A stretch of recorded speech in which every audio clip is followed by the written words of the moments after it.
I transmigrated into a rich family drama as a nobody.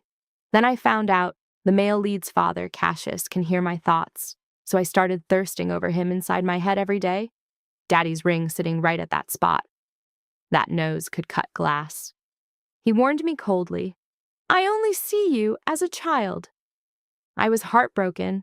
Then his son came back, young, handsome, and he had a tongue piercing. But his son has a girlfriend overseas. The marriage is just his family's arrangement. I instantly switched sides. Suddenly, Daddy feels old. The sun is so hot. Crack! The whiskey glass shattered in Cassius's hand. The usually gentle, refined man pushed me against the door, behind his son's back, and kissed me like crazy. "You said you liked me. Now I'm too old." "Bad girl, are you trying to drive me crazy?" "Who said this is a rich family drama? This is straight up R-rated. An arranged marriage? Over my dead body." I slammed the table. My whole family was forcing me to marry someone. I wasn't having it. Then, right in front of my eyes, lines of text started floating by, like comments on a video site, scrolling across my vision. She doesn't know that's the male lead. She's about to reject the most powerful family in the capital. The real female lead would kill for this marriage. Wait, text? I looked around. No one else could see them, only me. They were talking like this was a story, and I was a character. I suddenly became very interested. What's the name of the person I'm supposed to marry? My mother, Margaret, crossed her arms and looked at me like I was a lost cause. "The one you've stood up 3 times, Julian Blackwood." Julian Blackwood. My eyes went wide. The text was telling the truth. I changed my tune immediately. "Call him back. I changed my mind. I want the marriage." My mother didn't call him back. She just packed me up and sent me to the Blackwood mansion. I sat on the sofa, waiting for the male lead to appear, when the text came again.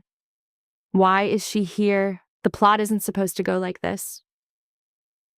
What happens to the real female lead? Whatever. The author is all over the place. Wealthy family, political dynasty, throwing everything in. But the female characters in this story, let's just say, they get the good parts and skip the bad. So maybe it's fine. I could tell right away what the blurred out part meant. I'd read enough of these stories. My heart started racing. I never thought this would happen to me. Then, a hand appeared in front of me, pale skin, long fingers, veins running along the back. "Miss Lancaster?" I looked up. A man in a steel gray suit, tall, sharp jaw, warm eyes that curved at the corners. I stood up and shook his hand. Inside my head, I screamed. No one told me he looked like this. If I'd known, I would have crawled here. Marry him, marry him, marry him, right now. The man froze. He stared at me in disbelief. "Miss Lancaster, were you talking?" I'd never spoken in such a sweet voice in my life. No, I wasn't. He let go of my hand. I was secretly disappointed. "1 more minute wouldn't kill you." Ugh. He looks older than my mom said. But somehow, that makes it worse. Better? I don't know anymore. If I'd known Daddy was this good, I would have pounced on him the first time. The man and the servants showed no reaction. He introduced himself. "Miss Lancaster, I'm Julian's father, Cassius Blackwood." My world collapsed. Father? Yes, Miss Lancaster didn't show up yesterday, and Julian was called away on a research project overseas. He might not be back for a while. The text was losing its mind. No way, she thought the dad was the male lead. I'm dying. So was I. I forced a smile.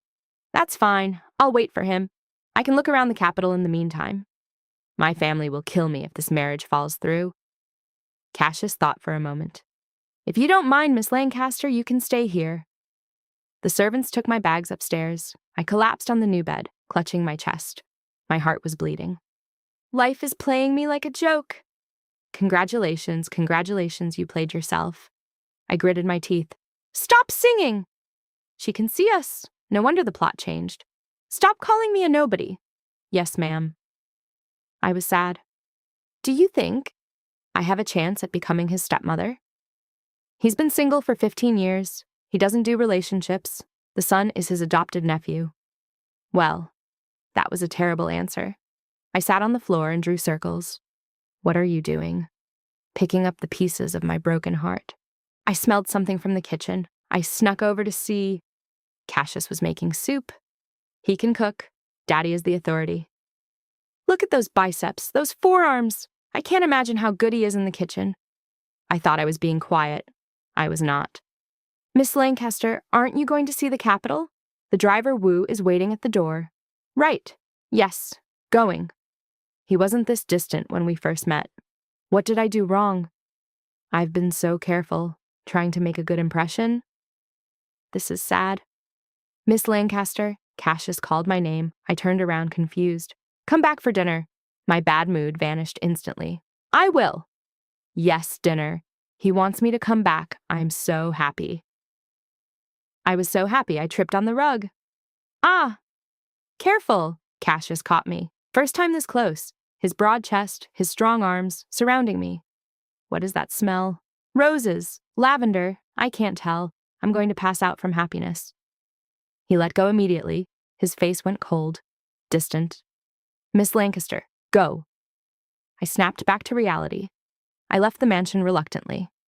When I came back that night, the table was full of food. I took tiny bites, one at a time, screaming inside. Pretending to eat small is so hard. How do those rich girls do it? They eat like ants. I want to devour everything. Miss Lancaster, aren't you eating? Is the food not to your taste? Cassius asked suddenly. I froze, then shook my head frantically. No, it's perfect. To prove it, I took a huge bite. He nodded. Good. I was afraid he wouldn't believe me. Somehow I switched back to eating like a bird mode. Later, lying in bed, watching the text spam, starving animal. I covered my face in despair. Day 1, and I've already ruined my elegant image. I'm doomed. He just has a bad impression of you, not the male lead. I was even more crushed. I let out a sound like a dying cow. Like Cassius said, the mansion was usually quiet. He left for Parliament at 7 in the morning and came back at 7 at night. In the morning. Cassius saw me at the breakfast table. Miss Lancaster, you don't have to wake up this early. I pretended to be casual. I'm used to it. Always been an early riser.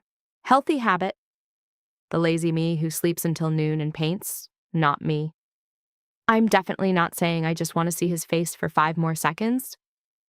Cassius gave me a strange look, but he didn't say anything. The next day I didn't see him. The servant said he left at 5:30 in the morning.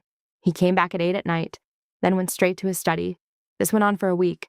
I finally understood. Cassius was avoiding me? He's never going to see you as anything other than his son's fiancé. Give up. I was so sad I couldn't even paint. I was listless.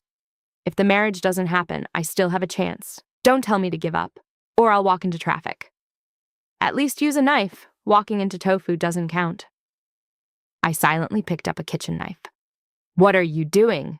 A low voice came from behind me. My hand jerked. The knife slipped. It was falling toward my foot. Cassius caught it. The blade cut his finger. Blood ran down his palm. I went pale. Mr. Blackwood, your hand. It's fine. He rinsed it underwater. He frowned at me. Isn't there a chef? Why are you holding a knife? I was hungry. Then call the chef. I tried to bandage his wound. He pulled away. I can do it myself.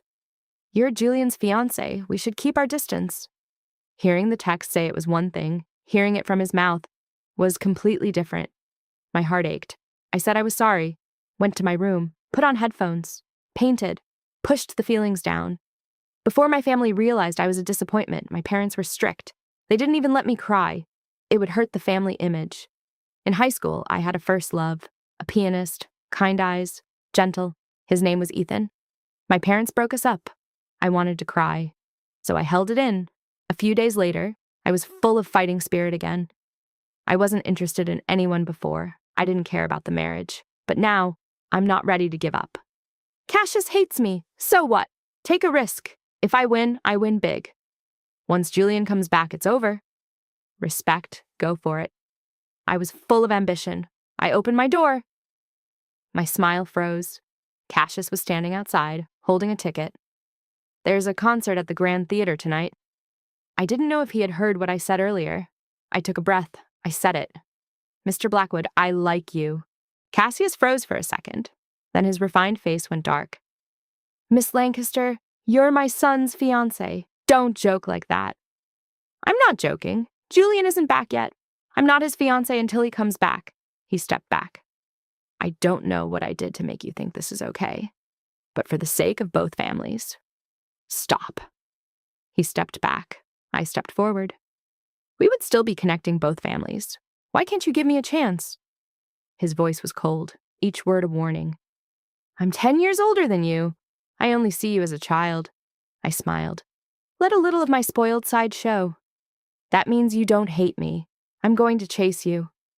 Cassius realized he couldn't reason with me. He turned to leave. I grabbed his wrist. He pulled away like he'd been shocked. I lost my balance. My foot missed the step. Ah! Ivy! Cassius caught me. He lost his balance too. We fell together. He held me tight. I didn't hit anything. I asked him, Mr. Blackwood, if you don't like me, why are you holding me so tight? He stood up. Didn't care about his wrinkled suit. His face was dark as he scolded me. Miss Lancaster, where are your manners? Do your parents know you're acting like this? I smiled, unshaken. Are you threatening me with my parents? I don't care. If you hate me, just say it. I'll go home. It's fine. My mouth was tough, but inside I was hurting. Hate, hate, hate, hate, hate. Using my parents against me? I don't care if you yell at me. It's not the first time. I've never been what they wanted. You think I'll just quietly accept an arranged marriage? Cassius pressed his lips together. Regret flashed in his eyes. I'm sorry. That was too harsh. I just think, if you make a choice you're not sure about, you'll regret it later. My smile froze. When he was harsh, I could fight back. That's how I'd survived. But when he apologized, I didn't know what to do. I picked at my fingers. My voice was dry. What do you mean, not sure? You won't know if you'll regret it until you try. Cassius didn't say anything, but after that, he stopped avoiding me. He didn't do anything else either, but it was enough to make me happy. That night, I couldn't sleep. I tossed and turned. I bragged to the text. He's accepted me, hasn't he? Right? Right? Maybe, but Julian is coming back. You don't have much time. I searched online for how to chase someone. Step 1, win their stomach. I crawled out of bed in the middle of the night, crept to the kitchen. 1 hour later, I was crouched on the floor, covered in mess, blowing on my oil-burned fingers, staring at the recipe book. I don't have what it takes to be a chef. The recipe book was snatched from my hands. Give it back! I wasn't mad at first. Then I looked up and met Cassius's eyes. My anger died immediately. You're up early? Not early. You woke me up with your kitchen explosion. I felt terrible. Sorry. He pulled me up, put my hand under the faucet. Cold water ran over my burn. Burns need cold water. I told you, if you want something, don't make it yourself. Call the chef. I opened my mouth, closed it. But I wanted what? My voice dropped. Nothing. I can't tell him I wanted to make him breakfast. That's so embarrassing. Cassius's expression shifted. He put burn cream on my hand. The play I told you about. Why didn't you go? I didn't want to. If I said I wanted to go with him, he'd never agree. I looked away. Don't overthink it. I'm not asking you to go with me, he said. Okay. Huh? I stared at him. I'm free next weekend. Fireworks exploded in my brain. Pop! Pop! Pop! Pop! He frowned. So loud. No one was talking. How could it be loud? Something felt wrong. Wait, you're not...